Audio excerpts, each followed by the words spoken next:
본 방송에서 제공하는 투자 정보는 투자 판단에 대한 조언입니다. 방송에서 제공하는 주식의 가치, 가격 상승 및 가격 하락에 대해서는 방송사에서 보장하지 않습니다.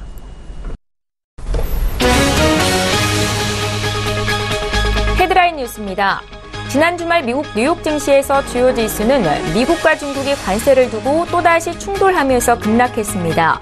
뉴욕 증권거래소에서 다우존스 지수는 전장보다 2.34% 급락한 23,932.76의 거래를 마쳤고 S&P 500 지수는 2.19% 내린 2,604.47에 기술주 중심의 나스닥 지수는 2.28% 떨어진 6,915.11에 장을 마감했습니다.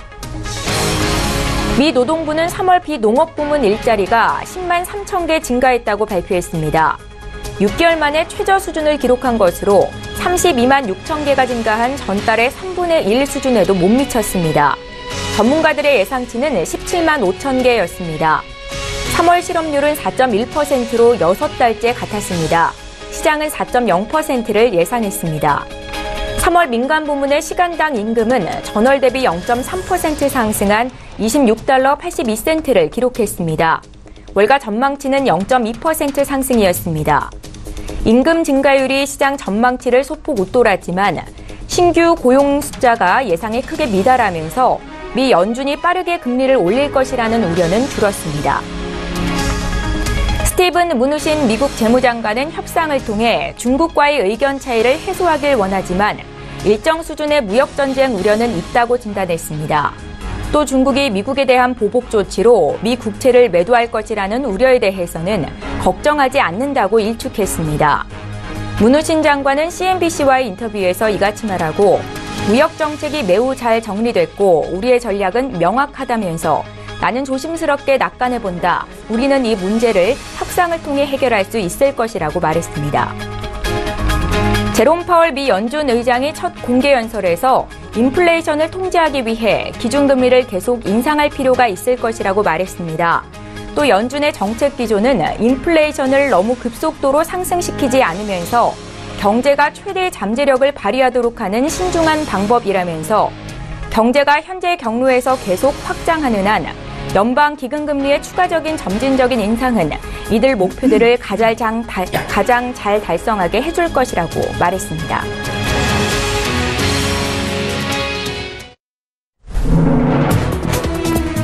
시청자 여러분 안녕하십니까? 출발 증시와이드 1부 시작합니다. 최은정입니다. 삼성전자와 LG전자가 깜짝 1분기 실적을 발표하면서 실적 시즌의 포문을 열었습니다. 다만 미국과 중국의 무역전쟁 우려감이 확산되는 것은 시장의 변동성을 키우는 요인으로 지속되고 있는데요. 지난 주말에 미국 뉴욕 증시 3대 지수가 또다시 2%대 급락하는 모습을 보였습니다. 자, 이번 주 국내 증시 움직임 어떨지 오늘 월요일이죠. 전반적인 이슈들 짚어보는 시간 갖겠습니다. 4월 9일 월요일 출중 일부 시간 지금 본격적으로 시작합니다.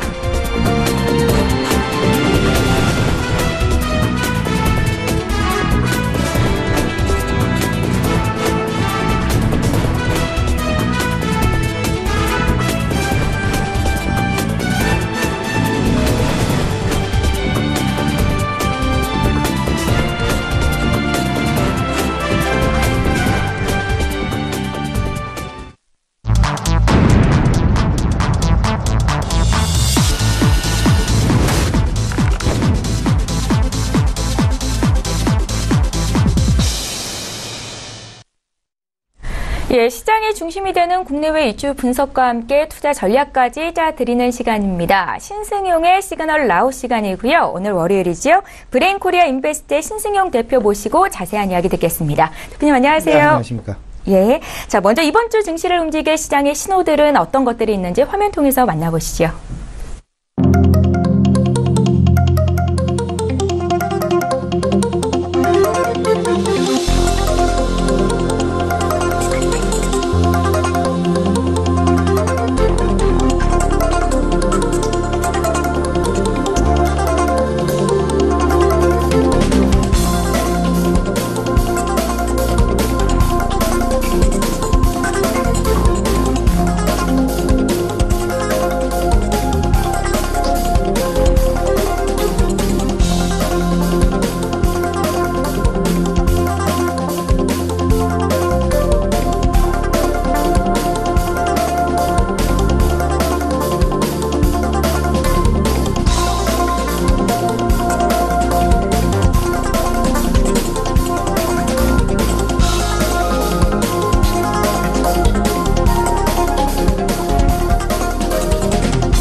예, 금주 이슈입니다. 지난주 시장 정리하고 투자 전략까지 전해드리겠습니다.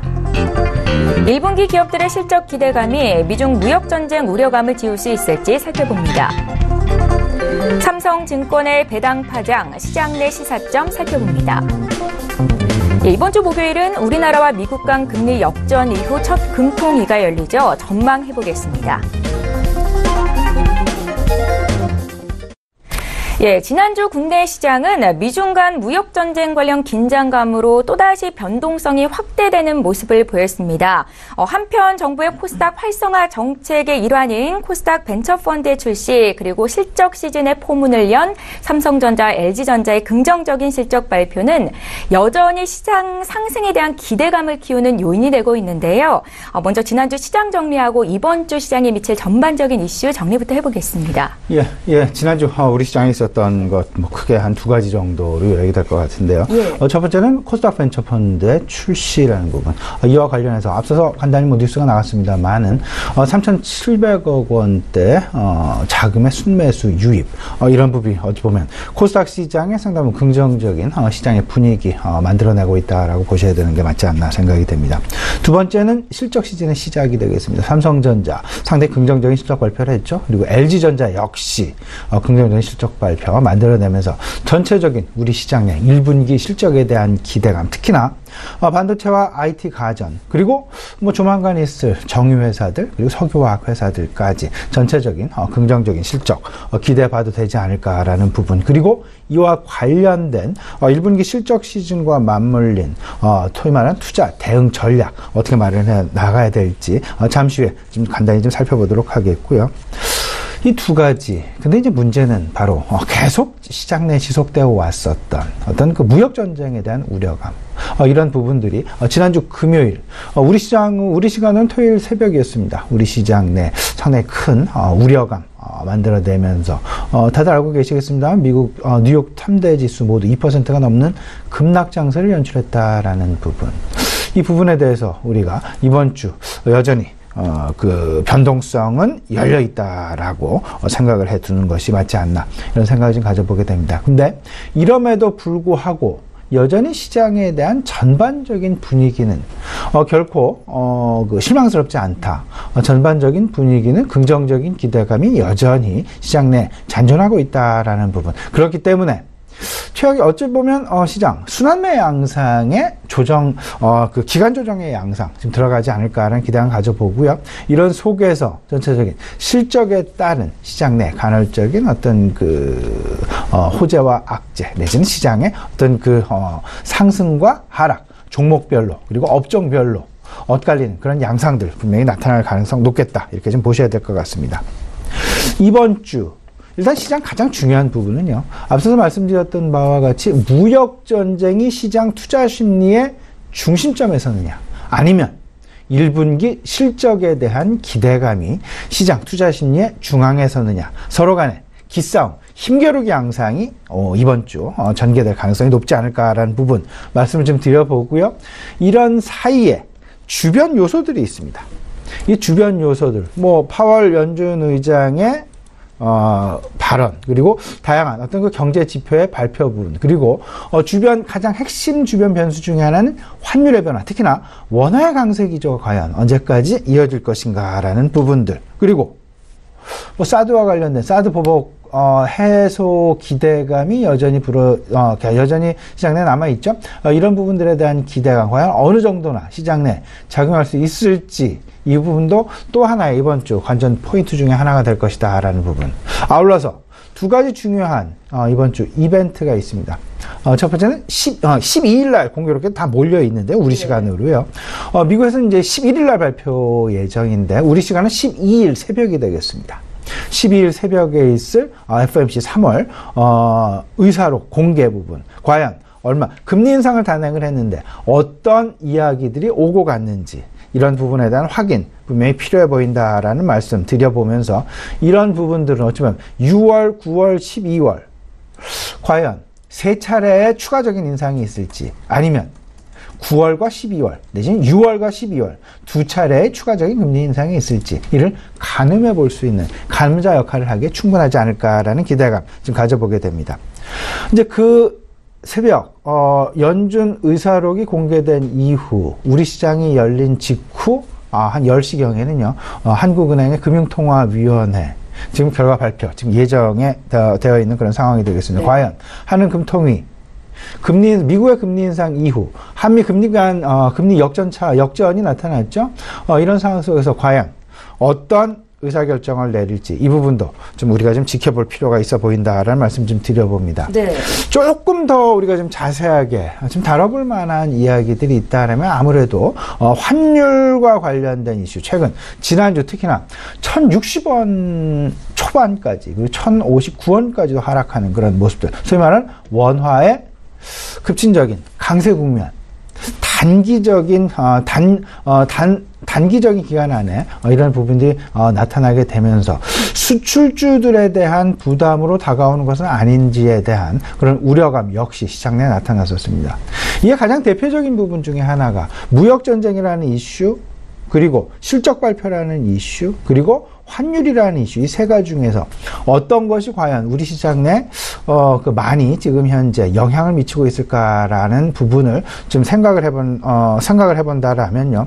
삼성전자 실적 발표가 있었던, 그리고 전후에서 좀 생각을 해본다라면 삼성전자 실적 발표, 상당히 긍정적인 실적 발표를 했음에도 불구하고, 물론 소문에 사서 이제 그 뉴스에 팔아라라는 그런 이야기가 있긴 하지만 그래도 조금 좀 심한 경우에 어떤 그 환율에 대한 우려감이 조금 크게 부각된 것은 아닌가라는 부분을 삼성전자의 어떤 그 주가의 변화 상황 이런 부분들을 통해서 우리가 좀 읽을 수 있었다라는 생각이 들고요. 이 부분은 아마도 이번 주에도 우리 시장 내 상당 부분 영향을 미칠 가능성이 높을 것이다라는 부분. 특히나 미국의 환율 조작국 이슈는 매년 4월과 10월 1년에 두 차례 환율 보고서의 발표라는 어떤 그런 부분들을 근거로 해서 작용을 하고 있습니다. 4월 중순 한 다음 주 후반 정도가 될 것 같은데요. 다음 주 정도 이제 환율 조작국 이슈가 불거지게 된다라는 부분. 특히나 미국에서 중국을 상당 부분 내심 겨냥하고 환율 조작국 이슈를 계속해서 시장 내 이슈화시키고 있다라는 부분을 생각을 해본다라면 그 사이에 끼어있는 대만 그리고 우리나라 조금은 좀 여기에 엮여 들어갈 가능성도 있지 않을까라는 부분 생각을 해보면서 일단 긍정적인 기대감은 여전히 갖고 있습니다. 왜냐하면 한미 FTA 이슈가 일단 마무리가 되어가는 그런 국면, 여기에 전반적인 북미 정상회담도 지금 현재 상당히 구체화되어 가고 있는 그런 상황들, 이런 부분들을 통해서 한반도의 지정학적 리스크의 완화라는 그런 기대감마저도 불고 있는 그런 상황들 속에서 특별하게 미국이 우리를 겨냥한 그런 것이 아닌 중국을 겨냥한 전체적인 그들의 어떤 그 유리한 입지를 차지하기 위한 그런 상황들 만들어낼 가능성은 있다라는 부분. 그렇기 때문에 원화 강세 이슈는 어쨌든 이번 주 상당히 우리 시청자 여러분 마음속에 넣어두시고 상당히 중요한 이슈로 부각될 가능성이 있다라는 부분 꼭 좀 생각해 놓으셨으면 좋지 않을까 말씀을 좀 드려봅니다. 예. 전체적으로 이런 거죠. 그 선진국의 움직임, 그리고 신흥국의 움직임, 그리고 대내적으로 우리나라에서의 움직임. 각각에서의 좀 특징적인 부분을 생각해 본다라 하면 선진국 여전히 경기 소비재 중심으로, 물론 지난 주말에 발표된 신규 일자리 시장 예상치는 20만 개가 넘는 일자리의 창출이었습니다만은 10만 개 내외로 다소간 좀 실망스러운 그런 일자리가 새롭게 열렸다라는 부분으로 놓고 본다라면 이는 오히려 미국 FOMC로 하여금 연준으로 하여금 어찌 보면 금리 인상의 속도를 좀 조절할 수 있는, 좀 늦춰갈 수 있는 그런 긍정적인 신호로도 받아들여질 수 있다라는, 오히려 악재가 시장의 호재로도 해석되어질 수 있다라는 부분. 아직까지 시장 분명히 그 이퀄리브리움이라는 그런 상황 온 것은 아닙니다. 항상 조금씩 변화하는 그런 상황들 속에서 과연 재료들이 어떤 식으로 시장 내 먹혀 들어가느냐, 어떤 식으로 인식이 되어 가느냐에 따라서 같은 재료라도 일각에서는 호재로 볼 수 있지만 일각에서는 악재로도 볼 수 있고 이런 부분들이 어떤 무게중심이 어떤 쪽으로 쏠리느냐에 따라서 시장의 방향성이 결정되기 때문에 지금 현재의 상황, 굳이 나쁜 소식이 꼭 나쁜 소식만은 아닐 수 있다라는 양면성을 가진 시장의 재료들이 계속해서 시장 내에 나타나고 있다라는 부분 생각을 해보시면서요.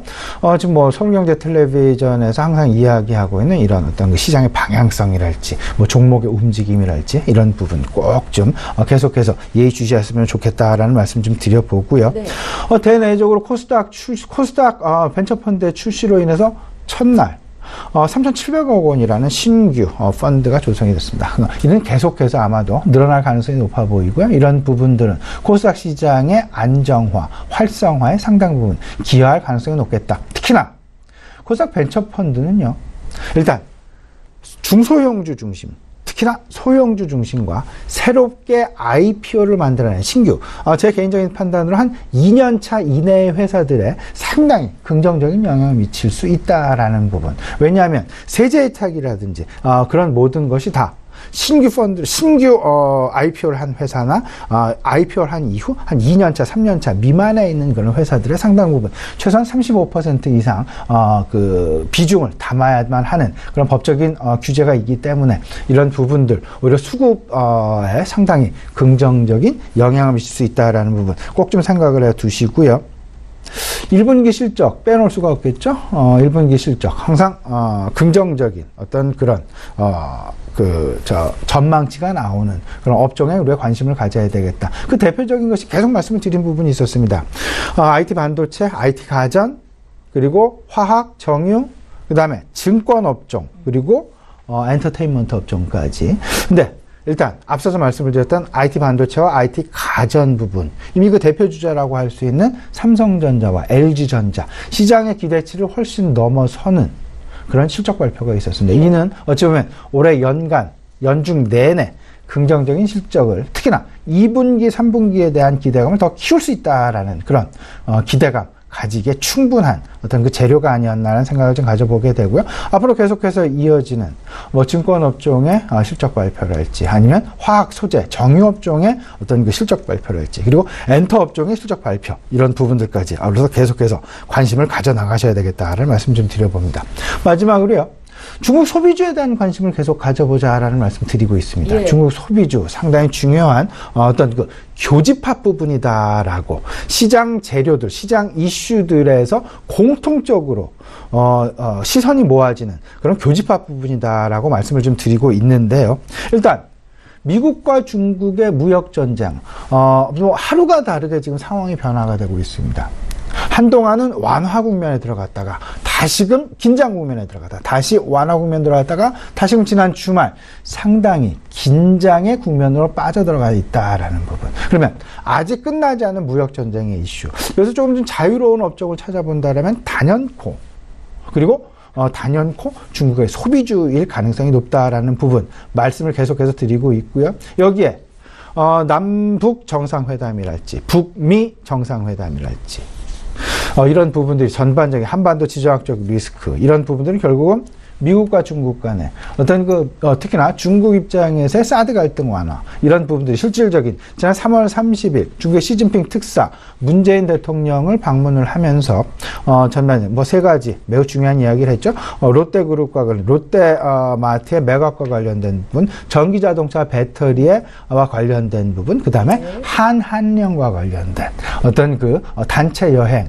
중국 단체 여행객의 한국으로의 방문의 좀 편리성, 이런 부분들까지 구체적으로 하나하나씩 언급이 되면서 실질적으로 전반적인 사드 보복의 해빙기에 진입했다라는 그런 기대감 갖기에 충분하다라는 부분까지 아울리게 된다라면 어찌 보면 교집합 부분으로 중국의 소비주가 나타날 수 있고요. 마지막으로 이런 거죠. 위안화가 계속해서 강세 국면을 보이고 있다라는 부분까지 가세를 해서 생각을 해본다라면 중국 소비주, 특히나 화장품주랄지 엔터테인먼트주랄지 면세점 업종에 대한 관심 분명히 어떤 핵심적으로 부각될 가능성이 있지 않을까라는 부분 좀 말씀을 좀 드려봅니다. 예. 자, 이번 주 시장의 방향성을 결정할 두 가지 핵심 이슈, 기업들의 1분기 실적 기대감과 또 G2 국가의 무역 전쟁 우려감을 꼽으셨습니다.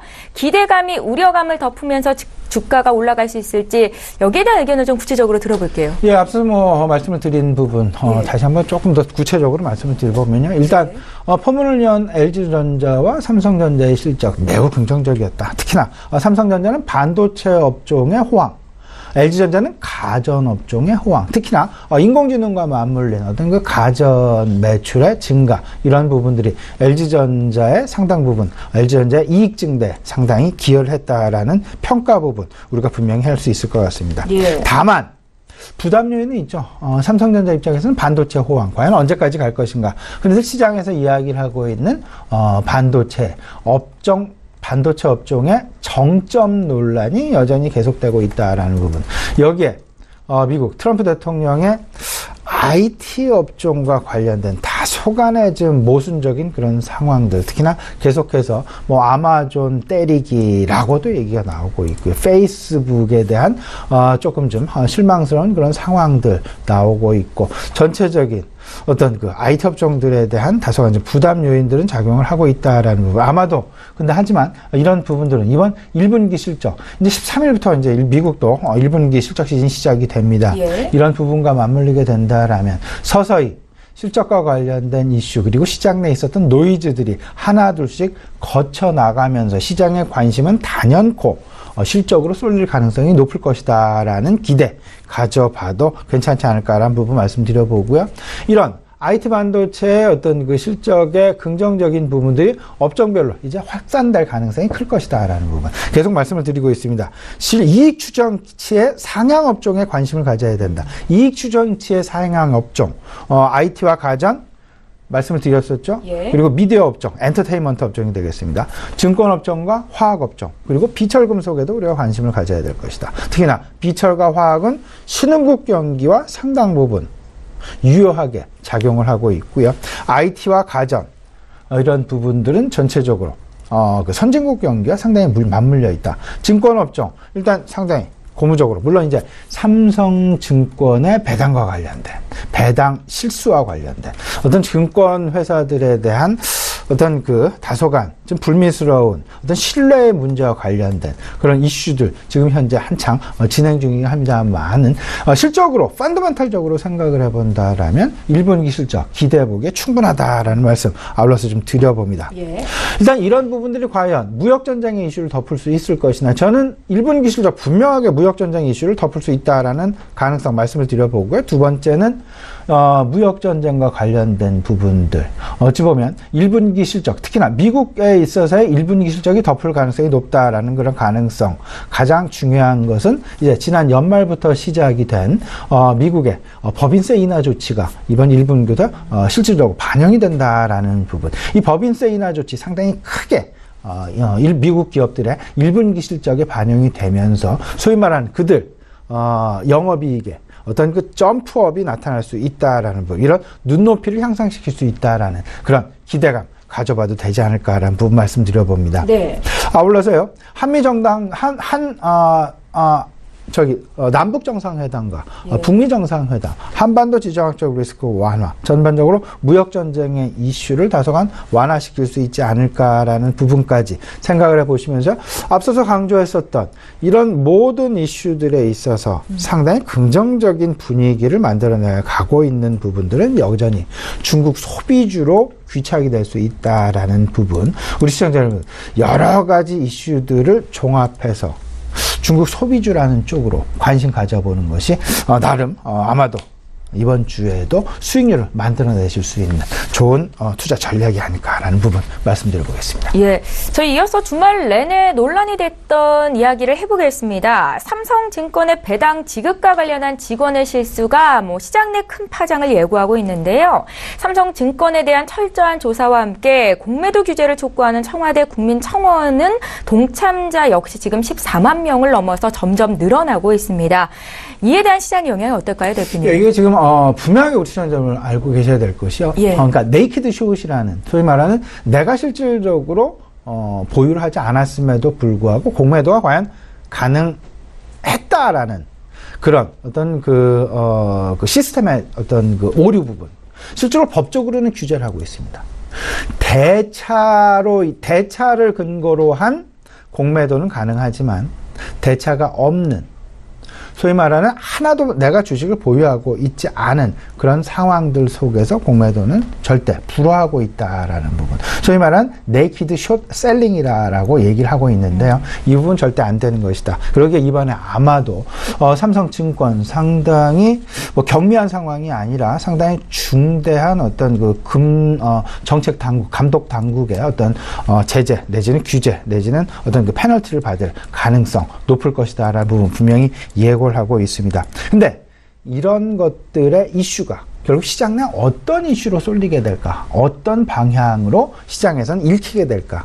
당연히 시장 대차에 대한 관심이 늘어나게 되고 공매도에 대한 관심이 늘어나게 되고 소위 말하는 수급의 역쏠림 현상에 대해서 한번 생각을 시장은 분명히 가지게 될 가능성이 높을 것이다 라는 부분.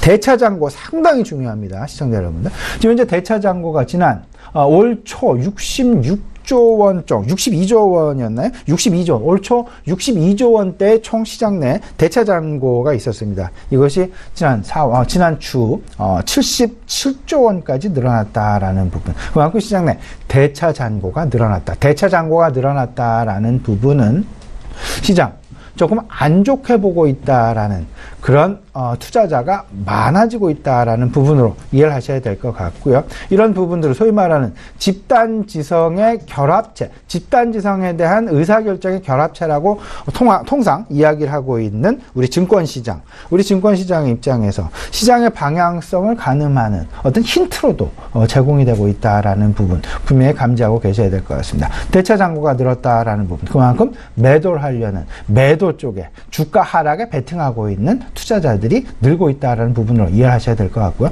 종목별로 분명하게 짚어봐야 됩니다.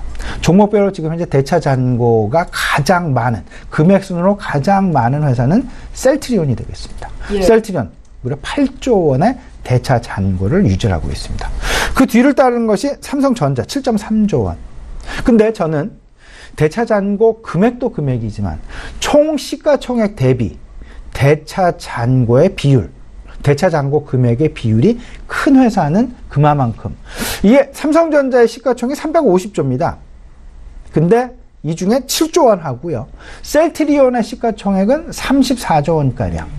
근데 대차 잔고 금액이 8조 원이다. 분명히 약간 엇갈리는 것들이 있죠. 그렇기 때문에 이 부분을 시가총액 대비해서 대차 잔고 비율로 꼭 이 부분을 살펴보셔야 되는데요. 셀트리온은 무려 시가총액 대비 대차 잔고 금액의 비율이 22.3%. 삼성전자는 이에 비해서 미미합니다. 2.1%에 불과합니다. 근데 이제 넷마블 게임스가 한 9.1% 가량, 그리고 SK 하이닉스가 5% 가량. 근데 코스닥 같은 경우는 상당히 우리가 좀 심각하게 생각을 해봐야 되겠죠. 셀트리온 헬스케어가 무려 13.8%의 그의 시가총액 대비해서 대차 잔고 금액의 비율을 가지고 있다.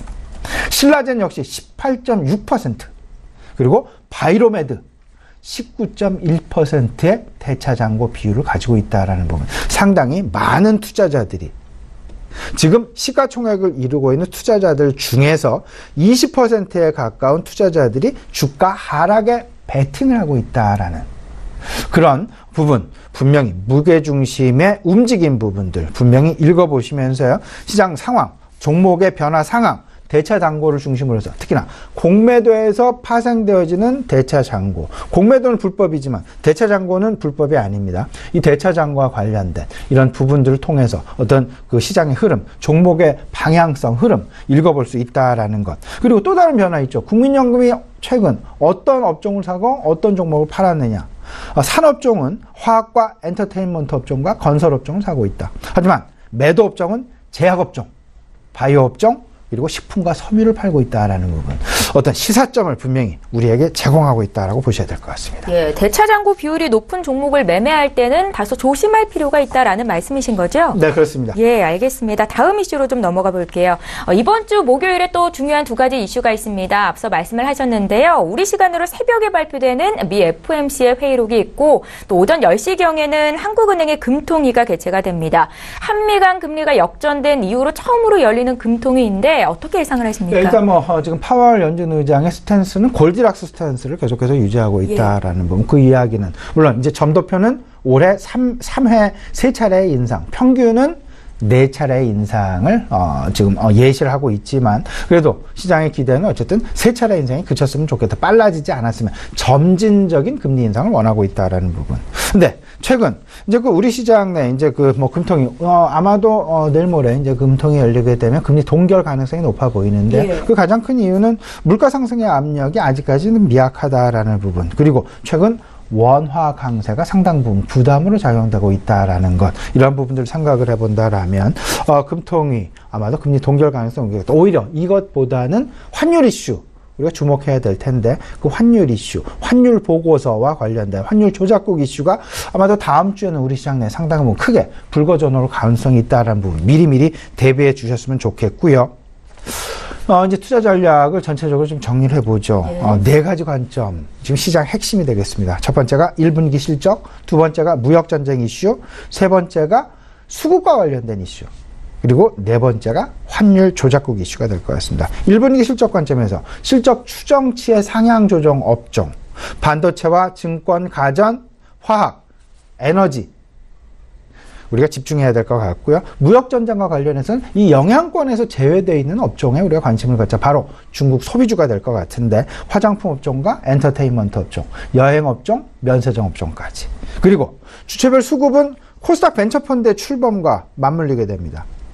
이 코스닥 벤처펀드의 출시, 이와 맞물려서 4차 산업 혁명 관련주, 신재생 에너지, 그리고 IPO 기업들 중에서 2년 이내 연차를 가진 기업들, 그리고 전체적으로 뭐 화학업종이랄지 이런 부분들까지 같이 우리가 관심을 가져야 되겠다. 마지막 네 번째 환율 조작국 이슈는 좀 부담스러운 상황이 되겠는데요. 이와 관련해서 환율 민감도가 높은 업종은, 왜냐하면 원화 강세가 이어질 수 있다라는 부분 염두에 본다라면 자동차 업종과 기계 업종, 조선 업종이 어찌 보면 환율 민감도가 가장 큰 대표적인 업종 중에 하나가 될 테니까 좀 환율 조작국 이슈와 관련해서는 조금 좀 부담 요인으로 작용할 가능성이 클 것이다라는 부분까지 염두에 두시면 투자 전략 마련하시는데 상당히 도움이 되지 않을까 생각이 됩니다. 예, 한 주간 시장에 영향을 미칠 이슈 분석과 함께 구체적인 투자 전략까지 여쭤봤습니다. 신승용의 시그널 나우 시간이었고요. 브레인코리아 인베스트의 신승용 대표와 함께했습니다. 잘 들었습니다.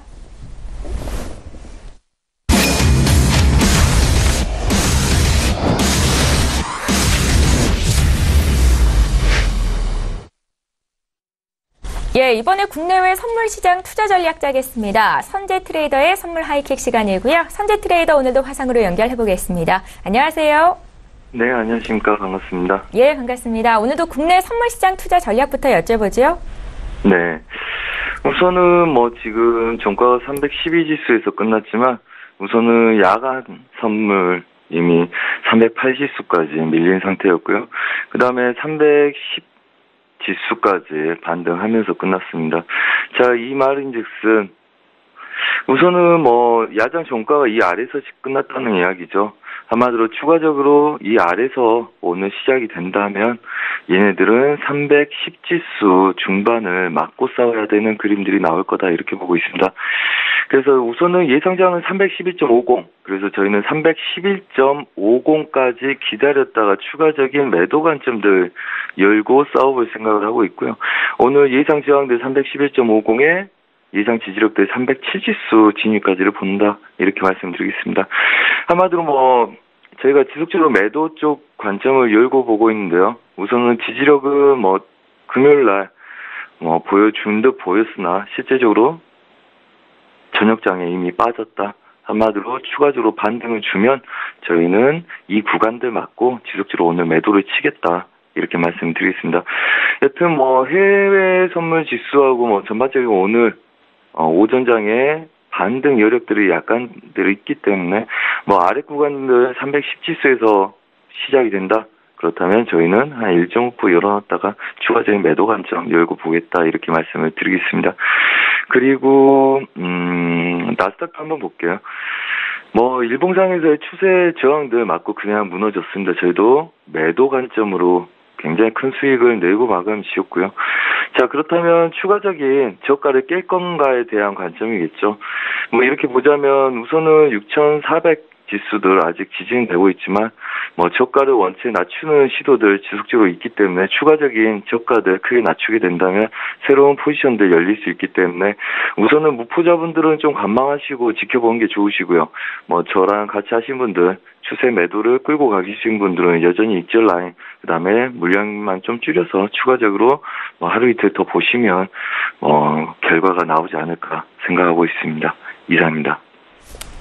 예, 지난주도 내내 변동성이 큰 장이었습니다. 앞서 말씀을 들어보니까 오늘 반등의 가능성을 염두에 두고 투자 전략을 짜시는 것 같은데요. 해외 쪽도 좀 봐주십시오. 네, 그렇습니다. 뭐 해외 쪽 전반적으로 뭐 국선도 그렇지만 되돌림 이후에 추세 추종을 한 게 좋고요. 뭐 해외 선물 쪽도 아무래도 아시아 시장 관망을 한 이후에 유럽장 추가적으로 그림들을 만들어내는지를 보고 진입을 하는 게 좋다고 봅니다. 뭐 최소한 월화는 보합을 뛸 가능성이 높고요. 그다음에 저희는 이제 달러 강세 지속적으로 지지를 받아내고 얘네들 배팅을 들어가고 있는데 한마디로 이 구간들 추세 상단부 저항을 맞고 약간 눌린 구간들이 있죠. 근데 단기 지지력을 이미 뚫은 상태이기 때문에 달러 혼조세 이후에 다시 돌파 여부들 지속적으로 봐볼 생각을 하고 있습니다. 한마디로 다른 구간들 뭐 유로 달러와 골드 같은 경우도 오늘 달러 인덱스가 좀 조정을 받아서 오더라도 아무래도 지지가 받아준다면 윗자리 시도도 가능하리라 보고 있고요. 우선은 신규는 아무래도 좀 조심해서 관점을 두는 게 좋겠고 아래 구간부터 달러 매수 쪽으로 배팅을 해오신 분들은 물량 좀 줄여서 지지력만 받아낸다면 얘네들 그대로 홀딩해서 좀 큰 추세들 다시 한번 보는 거 괜찮다고 생각하고 있습니다. 자, 먼저 유로 달러입니다. 유로 달러. 모든 시황이나 애널 분들이 저희와 반대로 보시는 분들이 많았지만 저희는 꾸준히 매도 쪽으로 해서 큰 수익을 내고 있었고요. 그 다음에 국정터 반등 시에 지속적인 매도 관점들 많이 드렸었습니다. 달러 강세라는 이야기죠. 한마디로 얘네들은 단기 추세를 이미 깨버렸고요. 일봉상에서의 깬 구간에서 부합들 뛰고 있습니다. 그렇다면 단기 저항과 장기 저항들이 여러 군데 나눠 있겠지만 우선은 혼조세 양상도 관점 고려해야 되고요. 하기 때문에 움직임이 적은 아시아 시장은 좀 관망하시고요. 신규들은 유럽장, 미장까지 반등을 준다면 얘네들은 매도세 우위다. 그 다음에 바로 깨진다면 얘네들은 새로운 추세가 날 수 있겠죠. 아무래도 아래 저가들 지지력들 아직은 버티고 있기 때문에 이걸 추세 매도의 가능성이 단정 지을 수 없지만 좀 관점을 달리해서 얘네들 좀 지켜보신다면 보합 구간에서 혼조세 양상 이후에 추가적인 매수세가 좀 약하다 그러면 얘네들은 매도 관점 그대로 지속적으로 열고 보신 게 맞다 이렇게 보고 있습니다. 자, 그렇다면 유로 예상 전 1.2450대까지를 최대폭을 진폭을 두는데요. 우선은 이 구간부터가 관점입니다. 아시아 유럽장 얘네들이 힘이 없다면 이 윗구간은 저희가 신경 쓸 필요가 없고요. 그래서 아시아 유럽장 좀 지켜보시고 매도 관점을 계속 미라는 거고요. 저희는 아무래도 이 윗구간들 올라오기가 힘들 것 같기 때문에 예상 저항은 혹여나 모를 상황에서 저 윗구간을 열어놓고는 있지만 지속적으로 매수 쪽으로 이렇게 시도하다가도 급락으로 빠진 모습들 지속적으로 보이고 있습니다. 한마디로 달러 강세에 두려움을 느끼고 있다는 거죠. 그래서 아무래도 우리는 시점 매매에서는 예상 저항보다 훨씬 더 낮은 1.23610까지 맞고 아시아 유럽장은 매도 관점을 열 거고요. 만약에 매수가 세진다면 이 구간 윗자리 저항까지 여시라고 말씀드리겠습니다. 한마디로 윗구간으로 온다는 거는 보합으로 든다는 거고요. 이 구간에서 바로 막힌다는 거는 그냥 달러 강세에 매도세가 세진다는 이야기입니다. 한마디로 아시아 유럽단 좀 관망하시고 나서 신규 진입은 고려하시라 이렇게 말씀을 드리겠습니다.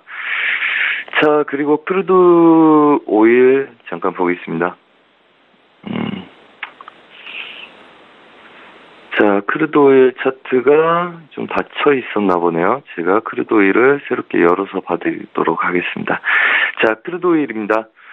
자, 크루드오일 여전히 저희 매도 관점들 정확히 막혀서 큰 수익이 났었겠죠. 저가를 신규로 뚫는 것까지 지속적으로 배팅을 했기 때문에 큰 수익을 냈었고요. 그 다음에 금요일도 지속적으로 매도 관점 드렸었습니다. 그래서 5일 예상 저항은 우선은 반등 여력을 크게도 두고 보지만 우선은 저희는 실전에서 아래 구간대 저항을 좀 예상하고 보겠죠.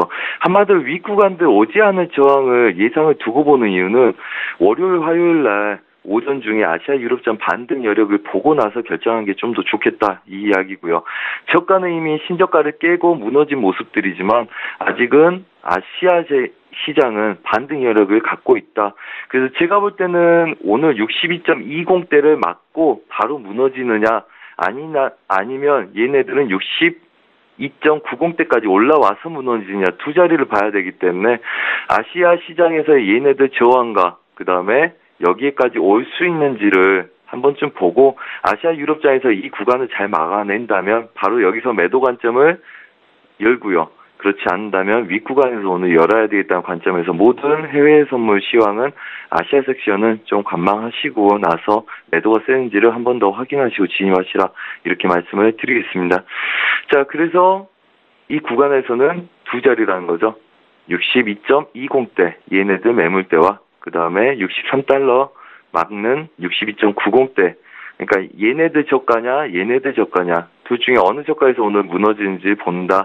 우선은 저는 개인 배팅으로는 62.2030대를 맞고 이미 걸어놓으려고 뭐 좀 걸어놨지만 분할 대기를 하고 있는 입장이라서 아무래도 개인들이 막 진입하는 것보다는 유럽장까지를 지켜보고 하시라 다시 한번 강조해 드리겠습니다. 자, 그 다음에 마지막 골드입니다. 자, 골드는 예상 저항 1346달러 예상을 저항을 두고 있는데요. 우선은 1340달러와 1346달러 두 저항이 보이고요.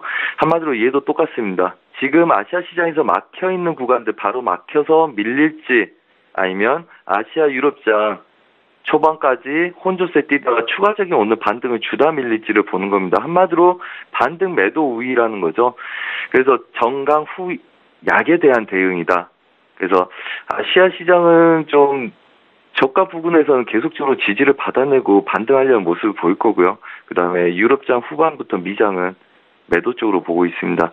물론 뭐 반대 여력은 우선은 매도 쪽으로 아시아 유럽장이 세게 가다가 반등을 주면 얘네들은 보합되겠지만 아무래도 정강 후약에 대한 느낌이 강하다.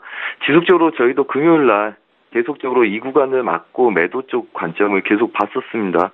그리고 얘네들은 뭐 크게는 안 빠졌죠. 아무래도 유로달러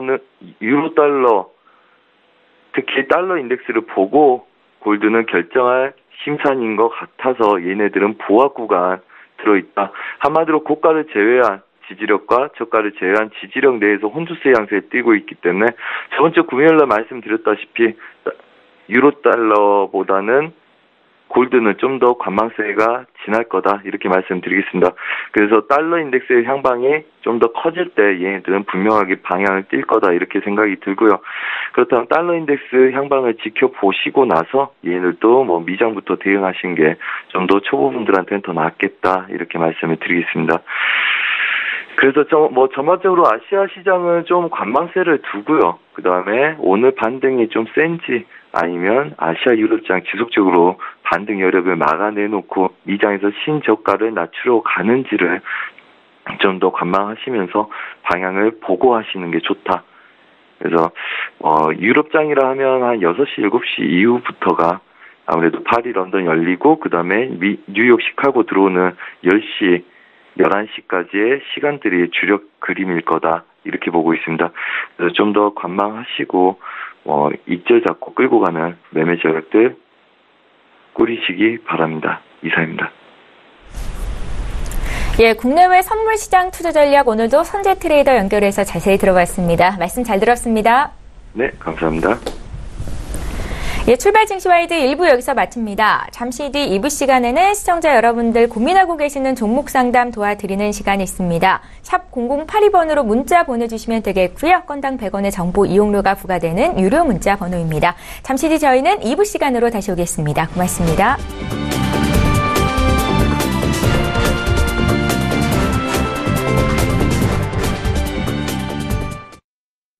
본 방송에서 제공하는 투자 정보는 투자 판단에 대한 조언입니다. 방송에서 제공하는 주식의 가치, 가격 상승 및 가격 하락에 대해서는 방송사에서 보장하지 않습니다.